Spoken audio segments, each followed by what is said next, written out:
ಇನ್ನು ಮಾಜಿ CM H D Kumaraswamy Delhi ಪ್ರವಾಸ ಮಾಡಿದ್ದೇ ತಡ ಸಂಸದೆ ಸುಮಲತಾ ಅಂಬರೀಶ್ ಹೊಸ ಸಂದೇಶವನ್ನು ರವಾನಿಸಿದ್ದಾರೆ. ಏನೇ ಆದರೂ ಕೂಡ ನಾನು ಲೋಕಸಭೆ ಚುನಾವಣೆಗೆ ಸ್ಪರ್ಧಿಸೋದು ಪಕ್ಕಾ ಅಂತ ಹೇಳಿದ್ದಾರೆ. ಈ ಮೂಲಕ ಮಂಡ್ಯ ಲೋಕಸಭೆ ಕ್ಷೇತ್ರದಿಂದ ಯಾರು ಸ್ಪರ್ಧೆ ಮಾಡ್ತಾರೆ ಅನ್ನೋದು ಇನ್ನೂ ಕೂಡ ಫೈನಲ್ ಆಗಿಲ್ಲ.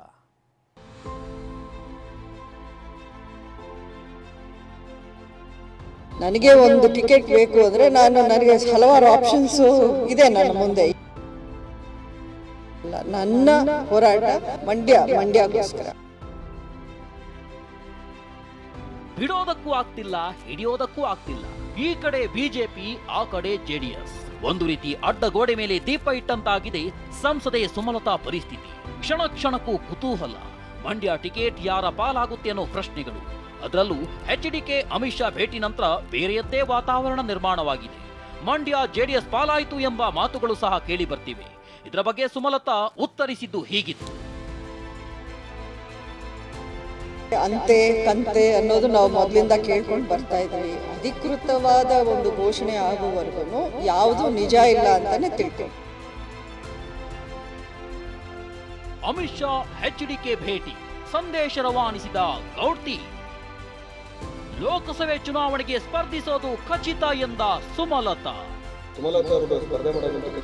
ಹೌದು, ಇದಕ್ಕೆಲ್ಲ ನಾನು ತುಂಬಾ ಬೇಗ 2024ರ ಲೋಕಸಭೆ ಚುನಾವಣೆಗೆ ನಾನು ಸ್ಪರ್ಧಿಸೋದು ಖಚಿತ. ಆದರೆ ಮಂಡ್ಯ ಕ್ಷೇತ್ರದಿಂದ ನಾ ಮೇಡಮ್ ಅಂತ ಪ್ರಶ್ನಿಸಿದ್ರೆ ಅವರು ನಗುತ್ತಲೇ ಮುಂದೆ ಸಾಗಿತ್ತು.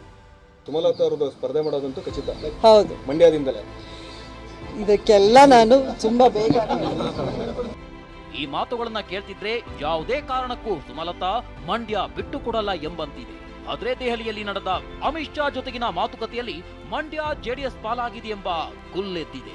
ಸೀಟು ಹಂಚಿಕೆ ವಿಷಯದಲ್ಲಿ ಯಾವುದೇ ಗೊಂದಲ ಇಲ್ಲ ಅಂತ ಖುದ್ದು ಎಚ್ ಡಿ ಕುಮಾರಸ್ವಾಮಿ ಹೇಳಿದ್ದಾರೆ.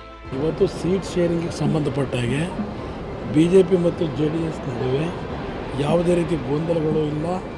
ಯಾವುದೇ ರೀತಿಯಲ್ಲಿ ಈಗ ಬರ್ತಾ ಇರ್ತಕ್ಕಂಥ ಧಾರಾವಾಹಿಗಳಿದೆಯಲ್ಲ, ಆ ಧಾರಾವಾಹಿಗಳು ಹೆಚ್ಚಿನ ಮಹತ್ವ ಇರಲ್ಲ. ಹೆಚ್ಚಿನ ಮಹತ್ವ ಇರಲ್ಲ. ಎಚ್ ಡಿ ಕುಮಾರಸ್ವಾಮಿ ಹೇಳಿರೋ ಮಾತನ್ನ ನೀವು ಸರಿಯಾಗಿ ಕೇಳಿಸಿಕೊಂಡ್ರ? ಅದೇನಂದ್ರೆ ಈಗ ಬರ್ತಿರೋ ಧಾರಾವಾಹಿಗಳಿಗೆ ಹೆಚ್ಚಿನ ಮಹತ್ವ ಇರಲ್ಲ ಅಂತ ಹೇಳಿದ್ರು. ಅಂದ್ರೆ ಪರೋಕ್ಷವಾಗಿ ಸಂಸದೆ ಸುಮಲತಾ ವಿರುದ್ಧ ಎಚ್ಡಿಕೆ ಗುಡುಗಿದ್ರು. ಯಾಕಂದ್ರೆ ಮಂಡ್ಯದ ಹಾಲಿ ಸಂಸದರಾಗಿರೋ ಸುಮಲತಾ ಮತ್ತೊಮ್ಮೆ ಅಲ್ಲಿಂದಲೇ ಸ್ಪರ್ಧಿಸಬೇಕು ಎಂಬ ಪಣ ತೊಟ್ಟಿದ್ದಾರೆ. ಹೀಗಾಗಿ ಹೋದಲ್ಲಿ ಬಂದಲ್ಲಿ ಮಂಡ್ಯ ಟಿಕೆಟ್ ಬಿಜೆಪಿ ಉಳಿಸಿಕೊಳ್ಬೇಕು ಎಂದಿದ್ದಾರೆ. ಇವತ್ತು ಕೂಡ ಅದೇ ಮಾತನ್ನ ಪುನರುಚ್ಚರಿಸಿದ್ದಾರೆ. ಜೊತೆಗೆ ಸೀಟು ಹಂಚಿಕೆಯ ಅಂತೆ ಕಂತೆಗಳಿಗೆ ಬೆಲೆ ಕೊಡಬೇಕಾಗಿಲ್ಲ ಎಂದಿದ್ದಾರೆ. ಅಂತೆ ಕಂತೆ ಅನ್ನೋದು ನಾವು ಮೊದಲಿಂದ ಕೇಳ್ಕೊಂಡು ಬರ್ತಾ ಇದ್ವಿ. ಅಧಿಕೃತವಾದ ಒಂದು ಘೋಷಣೆ ಆಗುವವರೆಗೂ ಯಾವುದು ನಿಜ ಇಲ್ಲ ಅಂತಾನೆ ತಿಳ್ಕೊಂಡು. ಟಿಕೆಟ್ ಬೇಕು ಅಂತ ನನ್ನ ಹೋರಾಟ ಅಲ್ಲ. ನನಗೆ ಒಂದು ಟಿಕೆಟ್ ಬೇಕು ಅಂದರೆ ನನಗೆ ಹಲವಾರು ಆಪ್ಷನ್ಸು ಇದೆ ನನ್ನ ಮುಂದೆ. ಎಲ್ಲಾದರೂ ನಿಂತ್ಕೋಬೇಕು, ಯಾವುದಾದ್ರೂ ಒಂದು ಕಡೆ ನಾನು ಟ್ರೈ ಮಾಡಿ ಒಂದು ಟಿಕೆಟ್ ತಗೊಳ್ಳೇಬೇಕು ಅಂದರೆ ಅದಷ್ಟು ಕಷ್ಟವಾದ ವಿಷಯ ಏನಲ್ಲ. ನನ್ನ ಹೋರಾಟ ಮಂಡ್ಯಕ್ಕೋಸ್ಕರ. ಮಂಡ್ಯವನ್ನು ಉಳಿಸ್ಕೋಬೇಕು. ಬಿಜೆಪಿ ಮಂಡ್ಯದಲ್ಲಿ ಒಂದು ಪಕ್ಷವನ್ನು ಇಲ್ಲಿ ನಾವು ಬಿಲ್ಡ್ ಮಾಡ್ಕೊಂಡು ಹೋಗಬೇಕು ಅನ್ನೋದು ನನ್ನ ಹೋರಾಟ. ಅವ್ರ ಪರವಾಗಿ ಅವರು ಅಲ್ಲಿ ಮಾತಾಡಿ ಬಂದಿರ್ತಾರೆ, ಅದರಲ್ಲಿ ತಪ್ಪೇನಿಲ್ಲ. ಬಟ್ ಕೊನೆಯದಾಗಿ ಹೈಕಮಾಂಡ್ ಏನು ತೀರ್ಮಾನ ಮಾಡ್ತಾರೋ ಅದೇ ತಾನೇ ಫೈನಲ್. ಇನ್ನು ಈ ಬೆಳವಣಿಗೆ ಬಗ್ಗೆ ಮಾತನಾಡಿದ ಕೇಂದ್ರ ಸಚಿವ ಪ್ರಹ್ಲಾದ್ ಜೋಶಿ, ಸುಮಲತಾ ಬಿಜೆಪಿಯಲ್ಲೇ ಇರ್ತಾರೆ ಎಂದಿದ್ದಾರೆ.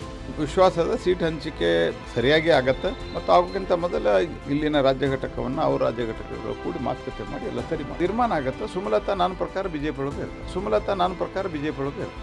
ಕೆಲವರು ಯಾವುದೇ ಸಮಸ್ಯೆ ಇಲ್ಲ ಅಂತಂದ್ರೆ ಇನ್ನು ಕೆಲವರು ಸೀಟು ಹಂಚಿಕೆ ಫೈನಲ್ ಆಗಿಲ್ಲ ಅಂತಿದ್ದಾರೆ. ಆದ್ರೆ ಸುಮಲತಾ ಮಾತ್ರ ನಾನು ಸ್ಪರ್ಧೆ ಮಾಡುತ್ತೇನೆ ಅನ್ನೋ ಮೂಲಕ ಪಿಕ್ಚರ್ ಅಬೀಬಿ ಬಾಕಿ ಹೇ ಅನ್ನೋ ಸಂದೇಶ ನೀಡಿದ್ದಾರೆ. ಸುಮಲತಾ ಅವರು ಸ್ಪರ್ಧೆ ಮಾಡೋದಂತೂ ಖಚಿತ. ಹೌದು, ಮಂಡ್ಯದಿಂದಲೇ. ಇದಕ್ಕೆಲ್ಲ ನಾನು ತುಂಬಾ ಬೇಗ. Bureau report, ಟಿವಿ9.